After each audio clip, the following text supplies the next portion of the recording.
Praise the lord. దేవునికి మహిమ కలుగునుగాక. అందరూ బాగున్నారా? దేవుని వాక్యం చదువుతున్నారా? దేవుని వాక్యం నేర్చుకున్నట్టుకు మీరు ఆశ కలిగి ఉన్నారా? అయితే దేవుడు మీతో తప్పకుండా మాట్లాడతాడు. ఆశ కలిగిన వారి యొక్క ఆశను ఆయన తృప్తిపరిచే దేవుడు. ప్రతి ఒక్క జీవి యొక్క కోరికను తన గుప్పిలు విప్పి తృప్తిపరిచే దేవుడు ఆయన.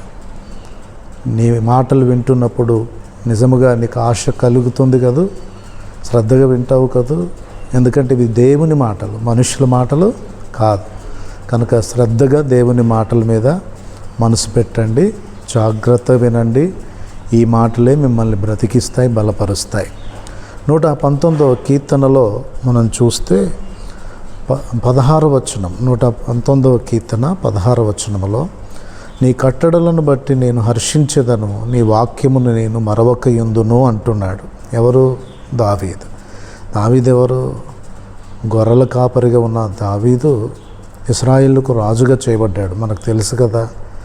రాజుగా ఉన్నటువంటి ఒక వ్యక్తి దేవుని కట్టడలను బట్టి హర్షిస్తున్నాను, ఆనందిస్తున్నాను, అతిశయిస్తున్నాను. ఆ కట్టడలను, ఆ దేవుని సంబంధమైన వాక్యములను నేను ఎప్పుడూ మరిచిపోకుండా ఉంటాను, మరవకై ఉంటానని దావీదు ఇక్కడ సాక్ష్యమిస్తుంటున్నాడు. ఎంత గొప్ప విషయం! ఒక రాజ్యమును పరిపాలించే రాజుకు ఎన్నో బాధ్యతలు, సైనికులను, సైన్యమును, పరివారమును, కుటుంబ బాధ్యతలను, రాజ్యమునకు సంబంధించిన ఎన్నో విషయాలను చూడవలసిన రాజు దేవుని వాక్యమును ఘనపరచడం ఎంత అద్భుతమైన విషయం.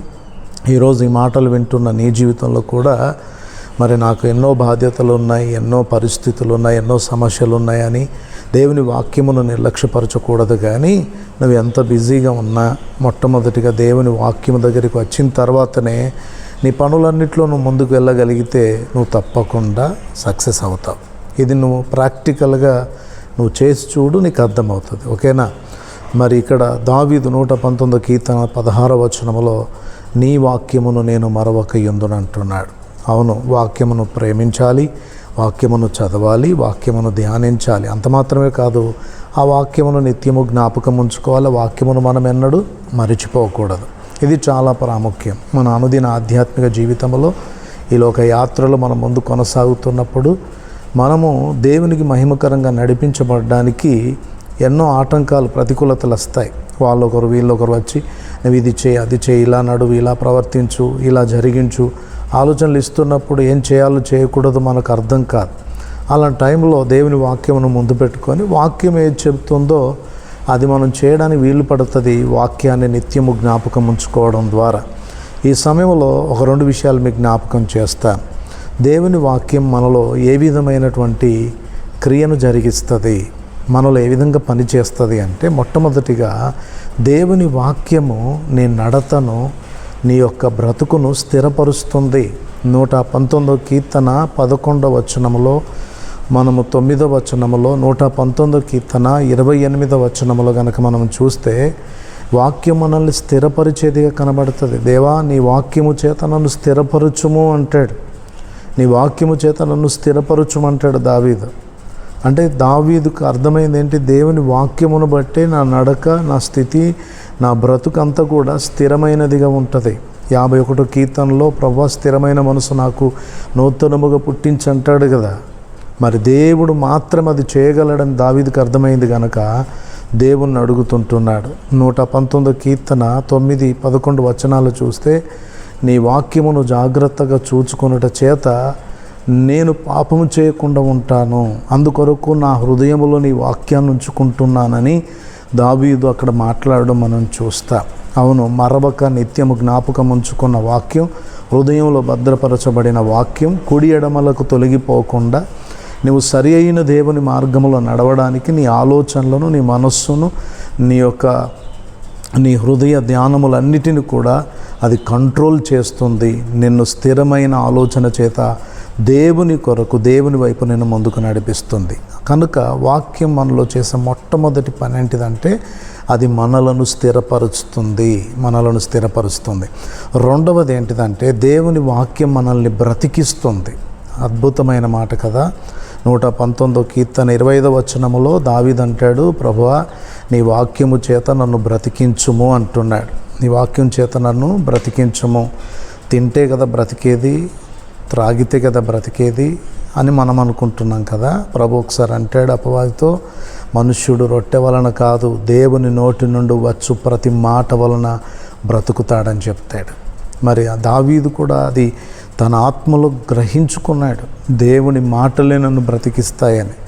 అందుకే దేవుని వాక్యం చేత నన్ను బ్రతికించమన్నాడు. అదే 119 కీర్తన 50 వచనాలు అంటాడు, నీ వాక్యము నన్ను బ్రతికించి ఉన్నది, నా బాధలో నాకు నెమ్మది కలిగించుచున్నది అంటాడు. కనుక బ్రతికించేది, నెమ్మది కలిగించేది, బలపరిచేది, ఆదరించేది దేవుని వాక్యమే. ఒకరోజు ఆదివారం ఆరాధనలో ఉన్నప్పుడు దేవుని ఆత్మ నన్ను బలంగా ప్రేరేపించగా, మరి దేవుడు నాకు దర్శనములో చూపిన ప్రకారం ఒక తల్లి ఉరివేసుకొని చనిపోవాలనుకుంటుంది. దేవుడు ఆ తల్లిని ప్రేమిస్తున్నాడు. దేవుడు ఆ విషయం నాకు చూపెడుతున్నాడు, ఈ విషయం నాకు చెప్పమంటున్నాడు.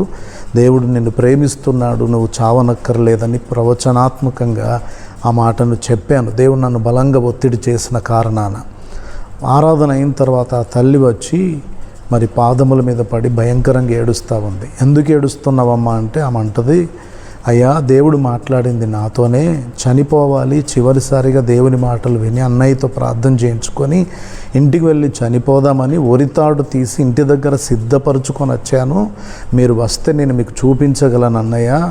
నా బ్రతుకులో నాకు విసుకొచ్చింది, నెమ్మది లేదు. నా కుటుంబంలో నా భర్త ద్వారా కలిగే పరిస్థితులు, నా పిల్లల ద్వారా కలుగుతున్నటువంటి పరిస్థితులు, కుటుంబంలో నేను ఎందుకు బ్రతకాలి, ఎందుకు జీవించాలనే విసుకును నాకు తెప్పించాయి. కానీ చివరిసారిగా వచ్చి దేవుని మాటలు విని ప్రార్థన చేయించుకొని ఇంటికి వెళ్ళిపోయి చనిపోదాం అనుకున్న నా గురించి దేవుడు మీకు బయలుపరిచాడు, దేవుడు మీ ద్వారా మాట్లాడాడు. కానీ దేవుడు ఎప్పుడైతే నా పరిస్థితిని చూసి నాతో మాట్లాడాడో అప్పుడు నాకు చావాలని ఆలోచన పోయింది. నేను చచ్చిపోనని ఆ దేవుని కొరకు బ్రతుకుతానని చెప్పి ఈరోజు వరకు కూడా బ్రతికే ఉందామె. ప్రియులను దయచేసి గమనించండి, దేవుని వాక్యము సజీవమైనది, బలమైనది, జీవం కలిగింది. కనుక నువ్వు ప్రతిసారి దేవుడు అవకాశం ఇచ్చిన ప్రతిసారి నువ్వు దేవుని యొక్క వాక్యము దగ్గరికి వచ్చి వాక్యమును జాగ్రత్త విని వాక్యమును ధ్యానించినప్పుడు, ఆ వాక్యమును హృదయములో భద్రపరుచుకున్నప్పుడు, ఆ వాక్యమును మరవక ఉన్నప్పుడు ఆ వాక్యమే నిన్ను బ్రతికించేదిగా ఉంటుంది. దేవునికి మహిమ కలుగునుగాక. ఈ మాటలు మీ హృదయంలో స్థిరపరచుకోండి, వాక్యాన్ని ప్రేమించండి, హత్తుకోండి, వాక్యాన్ని ధ్యానించండి, వాక్యాన్ని ఘనపరచండి. ప్రభు యొక్క ఆశీర్వాదాలను స్వతంత్రించుకోండి. Praise the lord. దేవుడు మిమ్మల్ని దీవించునుగాక. ఆమేన్.